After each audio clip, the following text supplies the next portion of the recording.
Hello friends, welcome to my YouTube channel SSC exam preparation. मैं हूं अर्चिता नयन और आपके सामने फिर से हाजिर हो चुकी हूं आरआरबी एनटीपीसी के प्रीवियस ईयर के क्वेश्चंस के साथ। दोस्तों, ये आपका यहां पर पार्ट 2 है। इसके पहले हमने इसके पार्ट 1 करवा के रखा है, तो जिन लोगों ने पार्ट 1 मिस किया है उसका लिंक मैं आपको नीचे डिस्क्रिप्शन बॉक्स में दे दूँगी, तो आप वो सारे वीडियोस भी ज़रूर से ज़रूर देख लीजिए, क्योंकि ये सारे क्वेश्चंस आपके लिए बहुत ही ज़्यादा इंपॉर्टेंट होने वाले हैं। क्योंकि प्रीवियस ईयर लगभग आपका 90% क्वेश्चन करता है।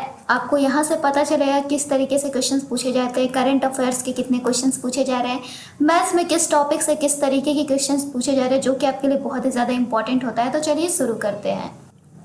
तो दोस्तों, सबसे पहले मैं आपको बता दूं, ये जो सारे क्वेश्चंस हैं वो आपको पूछे गए थे आरआरबी एनटीपीसी में 2 अप्रैल 2016 को सेकेंड शिफ्ट में। दोस्तों, इसके पहले हमने 2 अप्रैल 2016 के फर्स्ट शिफ्ट का वीडियो भी अपलोड करके रखा है, तो जिन लोगों ने वो वीडियो नहीं देखा है वो जरूर से ज़रूर देख लीजिए। उसे हमने 4 पार्ट्स में यहाँ पे किया था और इसका भी लिंक मैं आपको दे दूँगी। तो चलिए देखते हैं। इसके पहले के 25 क्वेश्चन हमने आपको करवा दिए थे, तो अब बात कर लेते हैं 26वें क्वेश्चन से।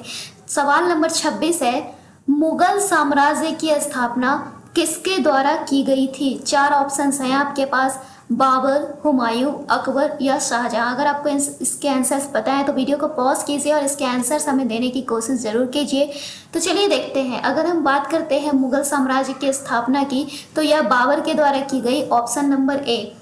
नेक्स्ट क्वेश्चन है क्वेश्चन नंबर 27। कह रहा है कि सोल्जर्स का रिलेशनशिप है आर्मी से, तो म्यूजिशियंस का किससे होगा? इस तरीके के क्वेश्चंस को हम बोलते हैं एनालॉजी एंड सिमिलरिटी का क्वेश्चन। इसमें बीच में एक साइन दिखता है आपको प्रोपोर्शनल। इसके पहले 2 वर्ड्स होते हैं, इसके बाद में 2 वर्ड्स होते हैं। तो प्रोपोर्शनल के पहले की 2 वर्ड्स के हमें रिलेशनशिप ढूंढने हैं, वही हमें प्रोपोर्शनल के बाद लगाने होते हैं। तो अब आप बताओ, सोल्जर्स और आर्मी का क्या रिलेशनशिप होता है? तो आर्मी यानी कि एक सेना में सैनिक होते हैं। तो म्यूजिशियन किस चीज़ में होते हैं? तो म्यूजिशियंस की बैंड होती है, option number D. Next question है क्वेश्चन नंबर 28, जो कि आपको यहाँ पे दिखने में थोड़ा सा प्रॉब्लम हो रहा होगा, बट आपको टेंशन लेने की कोई ज़रूरत नहीं है। मैं आपको क्वेश्चंस पढ़ देती हूँ सारे। तो यहाँ पे कह रहा है, हेलियोसेंट्रिज्म को सपोर्ट करने के कारण किस खगोल शास्त्री को उसके घर में नज़र बंद कर दिया गया था? हेलियोसेंट्रिज्म को सपोर्ट करने के कारण किस खगोल शास्त्री को उसके घर में नज़र बंद कर दिया गया? आपके ऑप्शन है Nicolaus Copernicus, Galileo Galilei, Johannes Kepler और फ्रेडरिक ब्रेसल। तो your correct answer is Galileo Galilei. इन्हें ही हेलियोसेंट्रिज्म को सपोर्ट के कारण घर में नजर बंद कर दिया गया था। नेक्स्ट क्वेश्चन है क्वेश्चन नंबर 29। 1981 में इसरो द्वारा प्रक्षेपित भारत के पहले जियो स्टेशनरी उपग्रह का नाम क्या है? 1981 में जो इसरो ने जियो स्टेशनरी उपग्रह का प्रक्षेपण किया, उसका क्या नाम है? तो उसका नाम है एप्पल, ऑप्शन नंबर बी। आपके एग्जाम में इस तरीके से ऑप्शन दिए हुए रहते हैं, तो इसके अनुसार ऑप्शन नंबर 3। नेक्स्ट क्वेश्चन है क्वेश्चन नंबर 30। भारतीय संविधान के अनुच्छेद 21A में निम्नलिखित में से किस अधिनियम का उल्लेख किया गया है? शिक्षा का अधिकार, सूचना का अधिकार, लोक प्रतिनिधित्व या धर्म की स्वतंत्रता का अधिकार? तो अनुच्छेद 21A में जो है शिक्षा का अधिकार का उल्लेख किया गया, तीसरा option number A. Next question है, किस भारतीय ने 2014 में शांति के लिए नोबेल पुरस्कार जीता? तो ये उस टाइम 2016 में पेपर हुए थे, 2015 की यह वैकेंसी थी, तो ये उस टाइम के लिए करंट अफेयर की क्वेश्चंस थी कि 2014 में शांति के लिए नोबेल पुरस्कार किसने जीता? तो ये जीता था कैलाश सत्यार्थी ने। बट अब आपको करंट के नोबेल पुरस्कार याद करना पड़ेगा। फिर कह रहा है क्वेश्चन नंबर 32, ध्वनि तरंगे कैसी तरंगे हैं? तो ध्वनि तरंगे विद्युत चुंबकीय तरंगे होती हैं, ऑप्शन नंबर 2। नेक्स्ट क्वेश्चन है यहाँ पे कथन और निष्कर्ष। आपको मैं बता दूं, एसएससी की जो पेपर होते हैं उसमें टॉपिक वाइज अलग से 25-25 क्वेश्चंस की सेट होती है, बट आरआरबी ने अपना सिलेबस इस तरीके से नहीं रखा और इसमें जो है रैंडमली सेलेक्टेड क्वेश्चंस होते हैं। तो अब एक क्वेश्चन आपका रीजनिंग का सेलोलिज्म से है। कथन है कुछ फल सब्जियां हैं और दूसरा कथन है सभी सब्जियां पौधे हैं। इस पर 2 निष्कर्ष दिया गया है, उसे हमें देखना है। तो चलिए देखते हैं। सबसे पहले बोला कि कुछ फल सब्जियां हैं, यानी कुछ फ्रूट्स क्या हैं? तो वेजिटेबल्स हैं। और सभी कुछ फ्रूट्स आपको यहाँ पे बोला वेजिटेबल्स है, तो सबसे पहले हमें कुछ फ्रूट्स के वेजिटेबल्स बनाने होंगे यहाँ पे। तो चलिए देखते हैं सबसे पहले उस चीज़ को। तो इस तरीके से हम बनाएंगे फ्रूट्स के लिए, और यहाँ हमने बना दिया वेजिटेबल्स के लिए। अब कह रहा है सभी वेजिटेबल्स जो है क्या है, तो प्लांट्स हैं। इस तरीके से हमारा डायग्राम बन के रेडी हो गया, वन डायग्राम। अब आपको क्वेश्चन क्या कह रहा है कि अब आप हमें निष्कर्ष से बताओ क्या कुछ पौधे सब्जियां हैं। जी हाँ दोस्तों, कुछ पौधे ही सब्जियां हैं, बिल्कुल सही है आपका। दूसरा है कुछ फल पौधे हैं, तो फल और पौधे का पोर्शन, जी हाँ कुछ फल ही पौधे हैं, यानी 1 और 2 दोनों तर्क संगत है, ऑप्शन नंबर 1। सवाल नंबर 34 है यहाँ पे, एक लाइट बल्ब का फिलामेंट किससे बना होता है, तो यह जो है टंगस्टन का बना होता है, ऑप्शन नंबर 2। फिर क्वेश्चन है 35, मैथ्स का क्वेश्चन है। कह रहा है यदि R019 11 से विभाजित हो जाती है तो सबसे छोटी प्राकृतिक संख्या R का आप मान हमें बताओ। बहुत ही सिंपल क्वेश्चन है। आपको पता है यहाँ पे बात की गई है किसकी, तो R019 की। और 11 से डिविजिबिलिटी के लिए हम ऑड इवन का रूल करते हैं, एक एक छोड़ के ऐड करते हैं। तो इधर हमारा हो जाता है R+1 और इधर हमारा इस दोनों को जोड़ के आ रहा है 9। अब इन दोनों को हम माइनस करेंगे, माइनस करके या तो 0 आना चाहिए या तो 11 से डिविजिबल कुछ आना चाहिए। तो R-8 = 0, तो R इक्वल टू क्या हो गया, तो 8 हो गया, ऑप्शन नंबर 2। नेक्स्ट क्वेश्चन है 15 मीटर तथा 20 मीटर के 2 खंभे जमीन पर सीधे खड़े हैं, उनके बीच की दूरी 12 मीटर है, तो उनके सबसे ऊपरी छोरों के बीच की दूरी ज्ञात कीजिए। आपसे बोल रखा है कि 2 खंभे हैं 15 मीटर और 20 मीटर के, इसे हमने यहाँ पर बना दिया 15 मीटर, फिर से हमने यहाँ पर बना दिया 20 मीटर के खंभे को। अब कह रहा है कि उनके बीच की दूरी कितनी है, तो उनके बीच की दूरी है 12 मीटर। तो आप कह रहे हैं इसके ऊपरी छोर के बीच की दूरी निकालो, यानी ये वाले डिस्टेंस हमसे पूछ रहा है। तो इसके लिए सबसे पहले हम देखेंगे, यहाँ से भी हमने एक लाइन खींच दिया ताकि हम आसानी से इस डिस्टेंस को निकाल सके। ABCD इसे हमने E नाम दे दिया। अब अगर AB 15 मीटर है तो EC भी 15 मीटर होगा, और टोटल DC है 20 मीटर, तो DE हमारी कितनी हो गई, तो 5 मीटर। अब आप देखो BC 12 मीटर तो AE भी 12 मीटर। अब हम इसे पाइथागोरस थ्योरम से आसानी से निकाल सकते हैं, और आपको पता है 12 और 5 किससे ट्रिपलेट बनाता है, तो 13 किससे, ऑप्शन नंबर सी। आप इसे फॉर्मूले से भी निकाल सकते थे, AE का स्क्वायर प्लस DE का स्क्वायर इक्वल टू AD का स्क्वायर। जब हम निकालेंगे तो ये हमारा 13 मीटर आ जाएगा। नेक्स्ट क्वेश्चन है क्वेश्चन नंबर 37, किस देश ने 2008 के ग्रीष्मकालीन ओलंपिक के लिए वर्ड्स नेस्ट स्टेडियम बनवाया था, तो यह बनवाया था वर्ड्स नेस्ट स्टेडियम चीन ने, option number A. Next question है, वह एकमात्र धातु कौन सी है जो कमरे के तापमान पर द्रव में बदल जाती है, तो ऐसी अधातु जो कमरे के तापमान पर द्रव में बदल जाए वह है ब्रोमीन, ऑप्शन नंबर 4।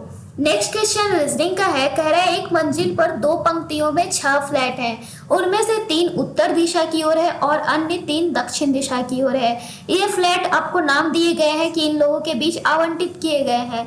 विश्वजीत को उत्तर का फ्लैट मिलता है और वह डेरेक के बगल में नहीं है। सबसे पहले हम बात कर लेते हैं, उत्तर की दिशा में 3 लोग हैं और नीचे की दिशा में यानी दक्षिण की दिशा में भी 3 लोग हैं। अब कह रहा है विश्वजीत को उत्तर का फ्लैट मिलता है और वह डेरेक के बगल में नहीं है, यानी कि वो बीच में तो एकदम नहीं होगा क्योंकि उसे डेरेक के बगल में नहीं रहना है, तो उसके लिए उसे साइड की जरूरत होगी। अब साइड में वो कहाँ है यह तो हमने नहीं पता, बट यहाँ पे हमने रख लिया किसको, तो विश्वजीत को रख लिया, और वह डेरेक के बगल में नहीं है तो एक साइड हमने रख लिया डेरेक को। अब कह रहे हैं डेरेक और फातिमा को तिरछे विपरीत फ्लैट मिलते हैं, तो अगर डेरेक को ये वाली फ्लैट मिली तो ये वाली मिलेगी किसे, तो फातिमा को। अब आप बताओ, कह रहे चित्रा फातिमा के बगल में है। चित्रा कौन है, तो फातिमा के बगल में है और दक्षिण की ओर का फ्लैट उसे मिला है, तो इतना तक के तो हमने कर लिया। अब कह रहे इवान को उत्तर का फ्लैट मिला है, तो हमें पता चल गया यह वाली फ्लैट इवान को मिली है। अब एक बस बच गया है, वो आपका कौन बच गया, तो अरुण। अब हमने 6 का फ्लैट यहाँ पे कर दिया। अब इस पे क्वेश्चन है आपका, कह रहा है वास्तव में निम्नलिखित में से कौन एक दूसरे के विपरीत है, तो एक दूसरे के विपरीत की बात करते हैं तो आप यहाँ पे देख सकते हो एक दूसरे के विपरीत वास्तव में है इवान और चित्रा, यहाँ पे हो जाएगा ऑप्शन नंबर सी। उसी तरीके से नेक्स्ट क्वेश्चन है, निम्नलिखित में से किन लोगों को दक्षिण वाले फ्लैट मिले हैं, तो दक्षिण वाले फ्लैट मिले हैं फातिमा, चित्रा और अरुण को। तो वही हमारा आंसर हो जाएगा अरुण, चित्रा और फातिमा, ऑप्शन नंबर ए जो कि 3 में है। फिर है आपका उसी तरीके से इसी पे डेरेन और फातिमा के सिवाय कौन सी अन्य जोड़ी एक दूसरे के तिरछे विपरीत है। तो डेरेन और फातिमा तो एक दूसरे के तिरछे वो तो दिया ही गया था। बाकी जोड़ी की बात करते हैं तो विश्वज्योत और अरुण जो है एक दूसरे के तिरछे विपरीत में है। तो आपका आंसर हो जाएगा अरुण और विश्वज्योत जो कि ऑप्शन नंबर ए और 1 में है।